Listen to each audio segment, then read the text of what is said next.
Trump gets a checkup, shithole gets a cover-up, Bannon won't budge, and the federal government could shut down in a few hours. And it's only Thursday. I'm Molly Roberts with the Washington Post Opinion section. With me are opinion writers Christine Emba, Alexandra Petri, and Steve Stromberg. We'll be taking your questions and comments, so if you're on Facebook or YouTube, please send them on in. Before we get to the headlines, let's have a little bit of fun. Google's Arts and Culture app has gone viral. Have you guys seen this? I've seen it. All right, you take a selfie. It fun. searches for a piece of art that looks like you, or maybe not so much. It's all over social media, and every state except Illinois and Texas, which have biometric laws, is getting in on the game. So we are too. Wow. So I think we're gonna go ahead and do it. See whom we match up with.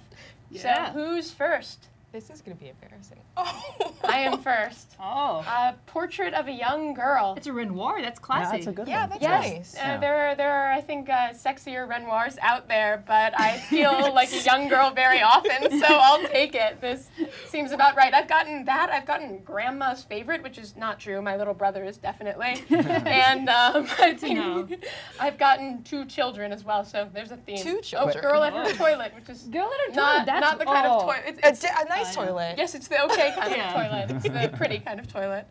I'm make-upping up. All right, we got Christine next up on the queue. Oh dear.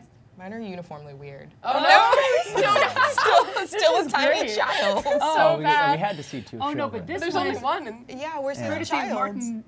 Name illegible. yes, not quite as famous Oh. as a woman. That's an upgrade. That's true. But it's a Linnell. On mine. Oh, because you're not a child, right? Who even yeah, was at least John she's a Linnell? woman, We don't right. even know who this painter was. I used to get all these like electors with large noses, and I'm kind of sad that like this dame came up. Although I guess she's better. These are An elector with a large nose. No, yeah, it was like very much shaken. It was like, oh, like what do you have in common with this like tea kettle? It's like, what do I have in common with a tea kettle? Enormous I wonder, honker. Google art. Yeah. they're presumably male electors. Oh, I'm yeah, imagining see- there weren't oh. female. Hey, Charles II. Wait, what? Sign me up. Okay, you brought this on yourself with the post. then. Yeah. Yeah, no, I'm coming out ahead. Oh no, he lived. He lived. No, he didn't. James Charles James. No, he died. Oh, well, don't we all, really? Or did he live? The No, guitarist. he lived. Okay. Oh, I Oh, like good. I like mine. Oh, that's yeah, nice. That's a pretty good one, right? Do you play guitar? No, I'm not good at music, so I guess it's fake news. But Yeah. you They're know. lending you talents you I don't feel have. like you should be owned a grateful. guitar at one point. I did own a guitar for a while. like and aspirationally.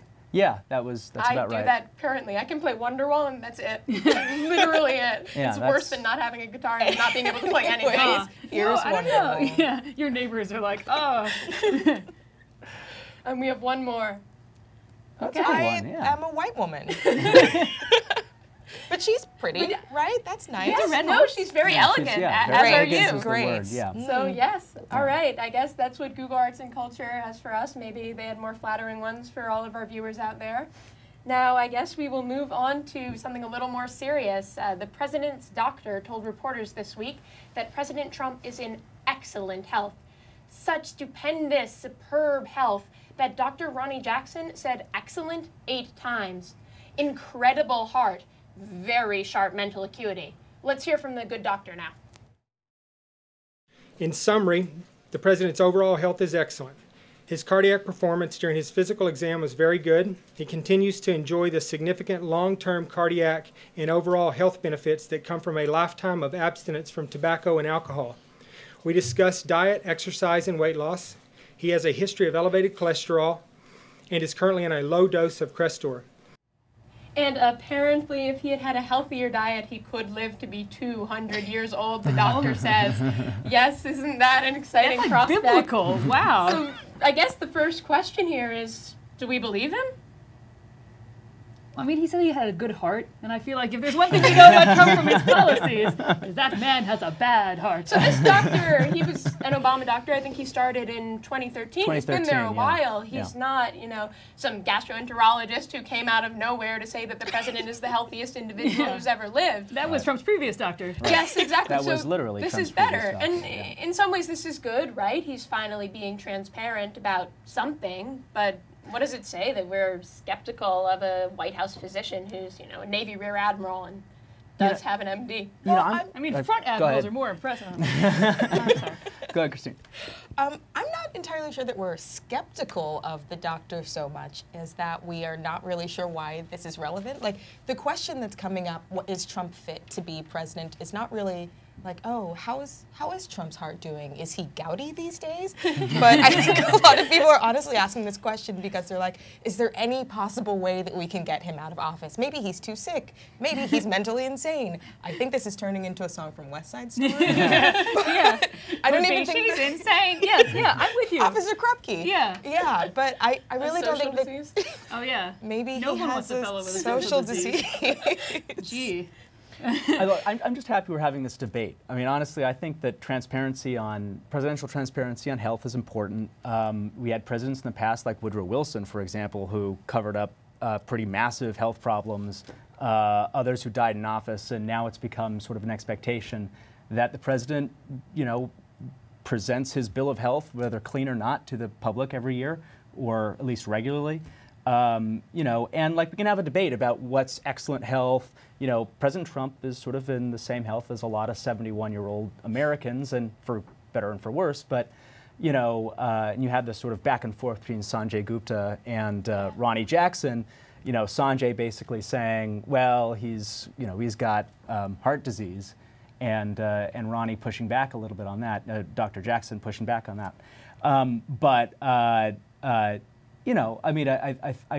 I'm inclined to cut the doctor a little slack here, actually. I mean, he presented all the results. They were all released. He didn't kind of, they didn't, when they brought up the calcium test score, which was sort of the hardening of the arteries that Sanjay was worried about, he didn't shrink from it. He didn't try to sort of avoid answering a specific medical question. So, all in all, I think actually positive. Then he asked on his own to take the mental acuity test. So. Yeah, that's true. Yeah. I took it, and it was hard because you had to identify a rhinoceros, a camel, and also a that other thing. It growls. Copy. Oh yeah, no, it's a lion, a lion.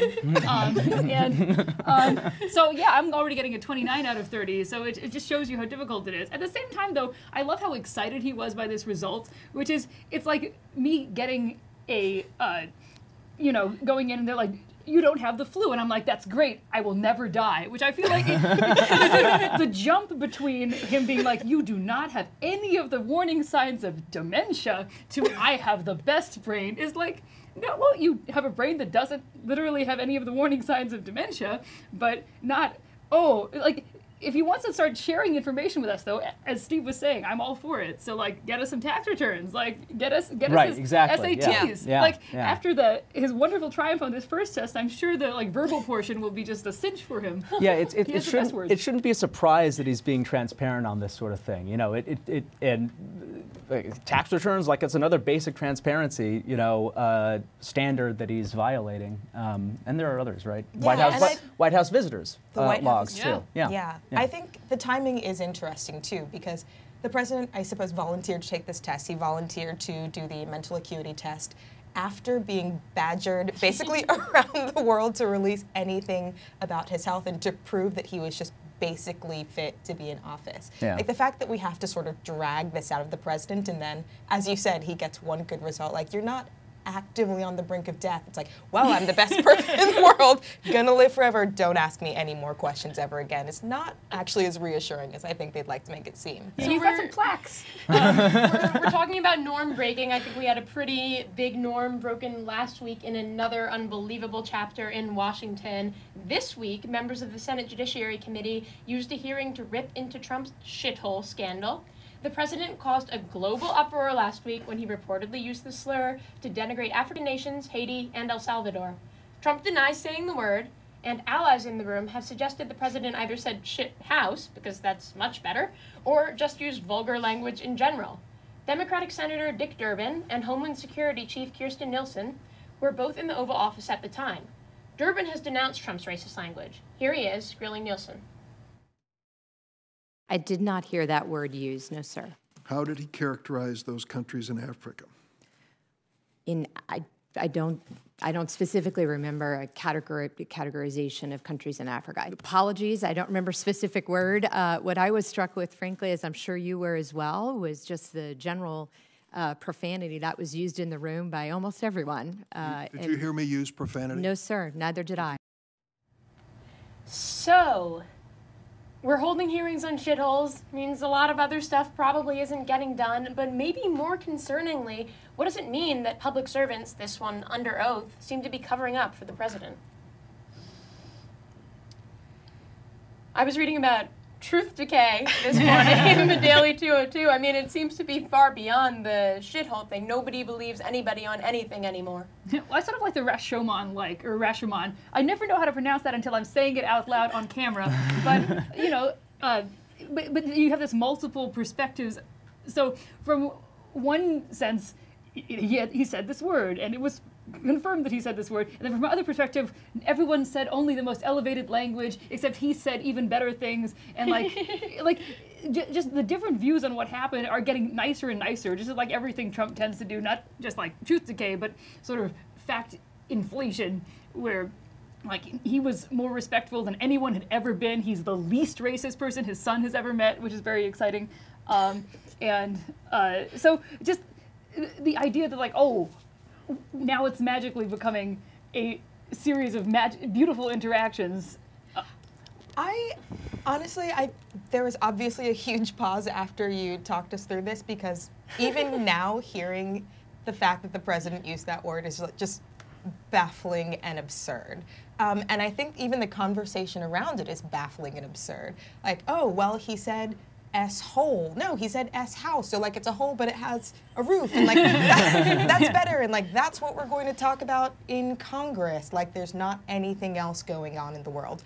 But it's also a huge distraction, right, from, like, what that conversation actually says about the president, about what he thinks of immigrants, citizens, other countries. Like, we're talking about semantics, but, like, what does it really mean that this is even something that's happening? It's horrifying.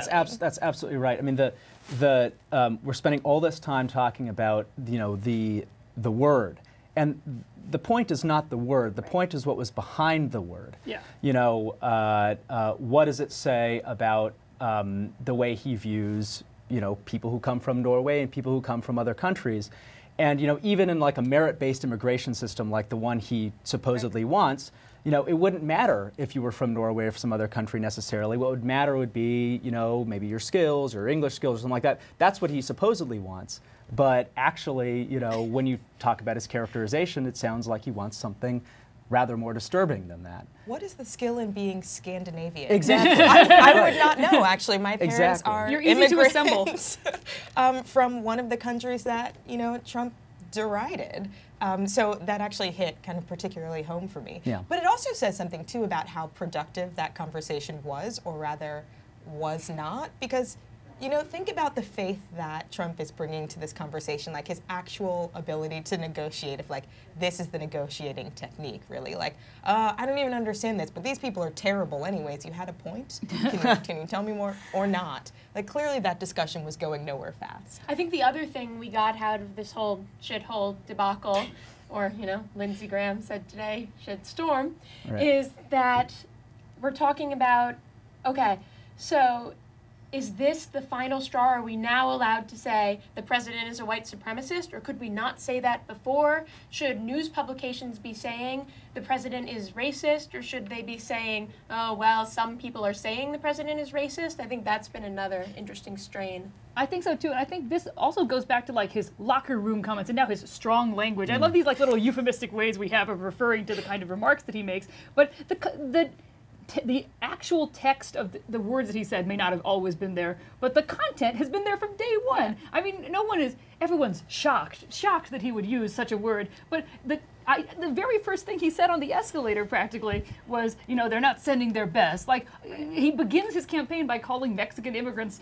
rapists and murderers, and we're suddenly surprised that this man in a closed-door meeting has said something it's impossible to pretend is not overtly racist. I mean, it took us years to reach this point, is the stunning thing. So here's what we were talking about in the meeting where the foul language came out, the government shutdown in DACA. We're hours away from the shutdown now if Congress can't agree on a budget to keep the machine going.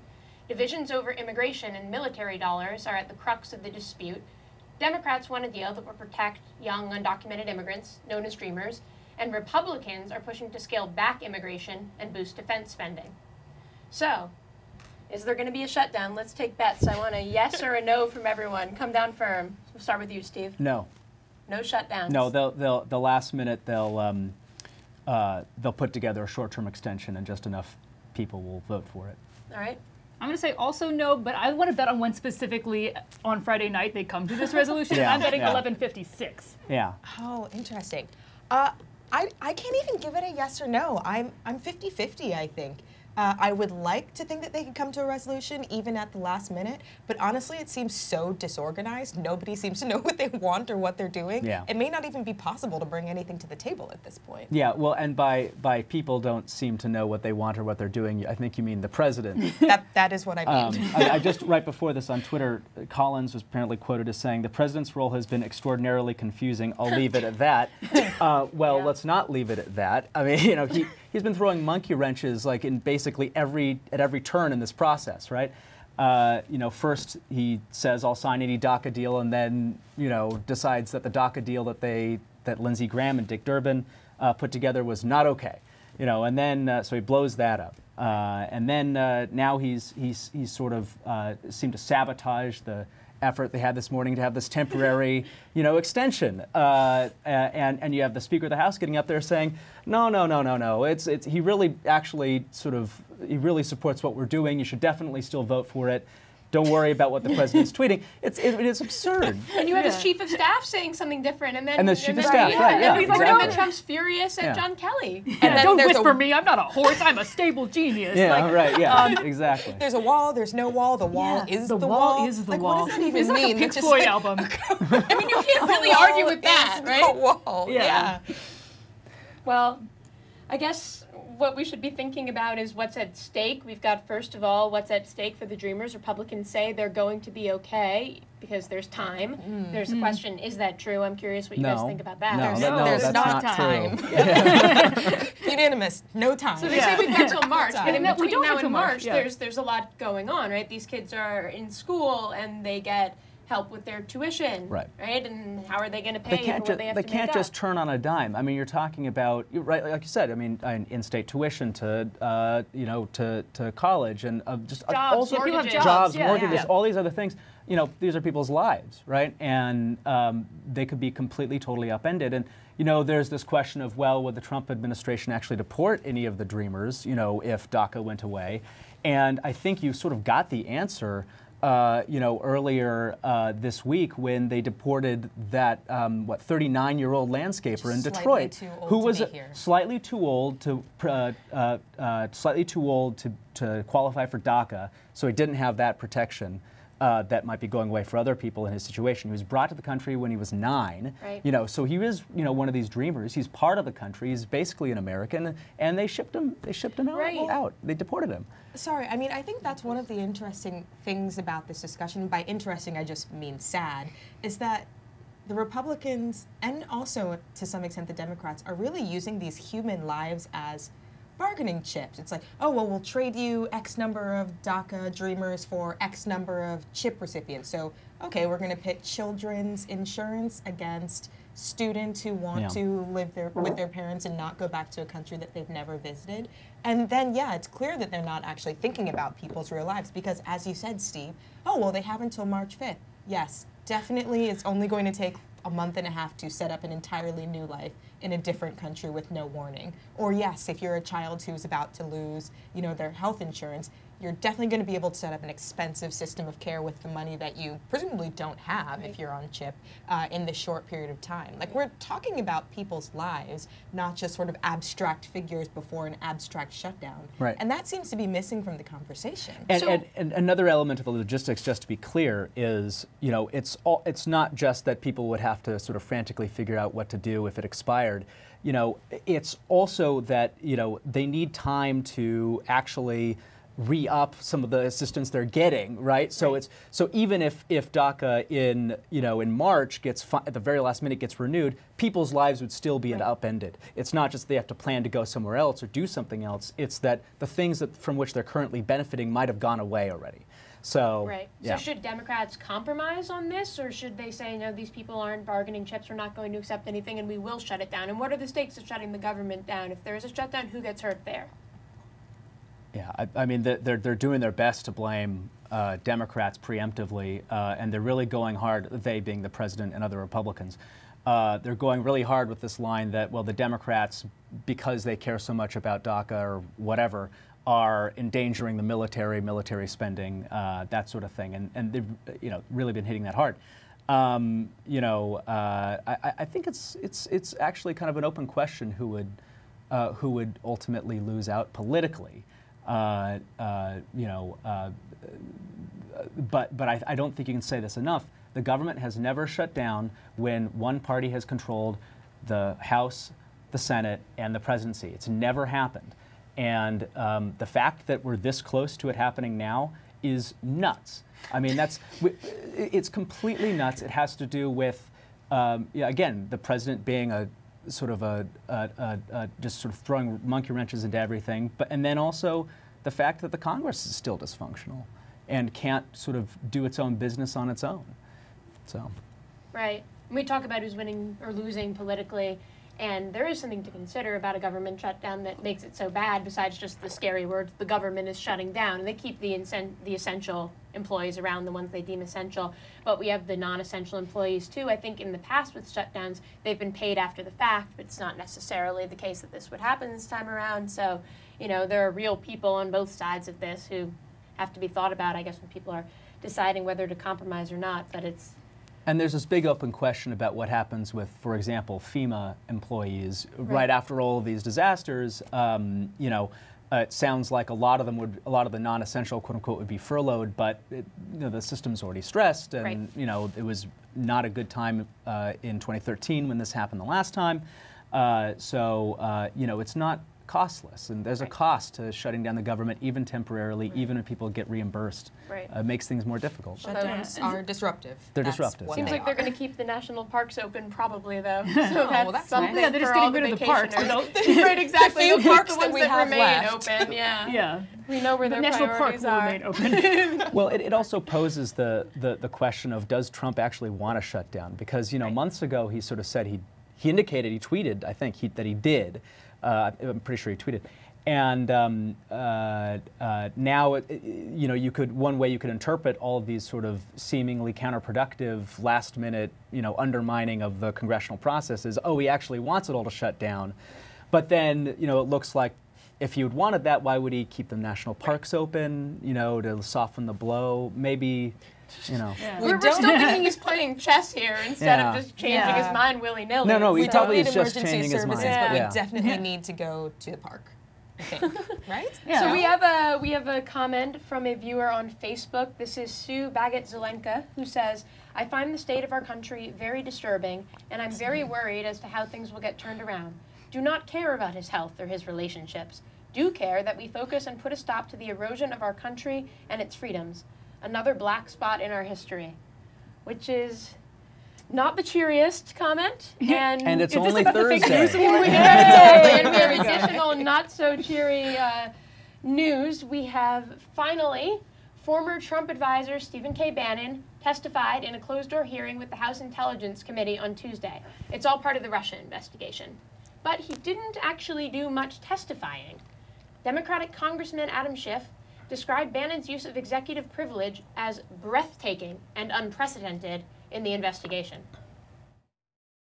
In the past, we have had some witnesses refuse to answer a specific question on the basis that the White House might invoke a privilege over that question. We don't recognize that as a right to withhold the answer to a question on the basis that the White House might someday later exert a privilege, but nonetheless, it was cabined to a specific conversation with the president. This was effectively a gag order by the White House, preventing this witness from answering almost any question. All right, so a common question with Trump and those surrounding him. Can he do that? Can Bannon just say no? Well, that's the question we're I mean, you have legal analysts on this right now, right? And we're all talking about it. But as I understand it, the executive privilege is a shield, but not necessarily a sword, right? They can't actually instruct somebody to withhold a willing witness to withhold information. So the real question is, why is Bannon doing this? Right. And I think that the underlying dynamic here is that Bannon is trying to re-ingratiate himself with the president, which, good luck. I mean, right. I don't think it'll work, but that's what he's clearly trying to do. Right, and why is he in there in the first place? Is he just in there because of his comment that the meeting with Don Jr. and the Russian lawyer was treasonous? Is there something more going on? Does the fact that there's some potential grand jury action coming up now make us doubt what people in the White House seem pretty confident of, that this is going to settle down and it's going to be over within just a few months? First of all, I'm still stuck on the description of Steve Bannon as breathtaking, which I just feel like that's an unusual one that he doesn't get very often, and I am happy. As a human being, he takes breaths in order to survive. For him. But I am kind of interested in, and I'm continually looking for analysis actually on this. Unfortunately, I can't provide all of it. As to the difference between, this subpoena, this grand jury testimony, like, what are they trying to do with Bannon? Are they trying to give him sort of an excuse, like, well, I can't not turn down this grand jury, so I have to tell things, and like, it's not my fault, President Trump, and that will sort of ingratiate him, but also continue to allow him to proffer information. Will his pulling back have any effect other than just making the whole thing seem more suspicious? Yeah. It doesn't really seem like it's helping Trump. It's certainly not helping him, and Mueller is still plotting craftily, it seems. So. Right, well, we have yet to see exactly how Bannon handles the. Right. Oh, well, I guess we actually probably won't see for quite a while, if ever, how Bannon handles the Mueller, interview, which he's voluntarily submitting to. Right. So that's still a big question mark. As for the Mueller investigation, all indications are that it's going to be. It's going to last for quite a while yet, which is not what the president has been thinking, and so. We're all sort of waiting for the president to suddenly realize, it's not going to wrap up tomorrow. And when he does, will there be some kind of explosion? But hopefully a metaphorical one. Right. But I also think it's amazing that Steve Bannon has any thoughts that go unexpressed. To me, like, this is a banner week for him. Well, he's learning, in a real apparently. sense. Yeah. And so, I mean, the idea of Steve Bannon not saying something because theoretically in the future Donald Trump might wish he hadn't said it. Wow, what a breakthrough. Already 2018 is breathtaking. Yeah, congratulations, literally. Steve. Well, I mean, he has kind of nothing else to lose, is what we've sort of seen over the past couple of weeks. So it's not sure why he's pulling back now. But yeah, I think we'll see. The viewer comments are rolling in on a variety of topics. So we have Eric Rieger on Facebook, who says the GOP is solidifying the notion that professionalism and candor are not fundamental elements of good governance. It's really sad to see the erosion of these basic values. Our president seems to revel in it. And we have Stephen W. Awadis, who says, I don't see the rationale for paying furloughed workers after a shutdown, as has been done in the past. Give those workers an incentive to apply pressure on Congress to avoid the shutdown. Yes, the powerful federal workers lobby. If they would just get behind, is that the worker exerts the ultimate power. Yeah. And we have Polly Myers, who says, apparently next week some big news will finally come out about Hillary Clinton's gang of criminals. We have, maybe along the same lines somewhat, Jason Arpak, who says, not sure how I got signed up for this communist news feed, LOL. I did just say something about the workers. Yeah, so Jason for that. That's on you, Molly. All right. Well, I do want to alert other viewers who might have something to say that we have an opportunity for them to weigh in. We have, if they go to WAPO, WAPO.st/SOTU, as in State of the Union, submit, they can complete the sentence, the State of the Union is ... And they can do that before President Trump goes ahead and tells us himself. So we'd be eager to hear from them. Again, that is WAPO.st/SOTU submit. And we are out of time, but we're not out of opinions. Thanks to Christine Emba, Alexandra Petri, and Steve Stromberg for all of those nice lukewarm takes. And until next time, take care.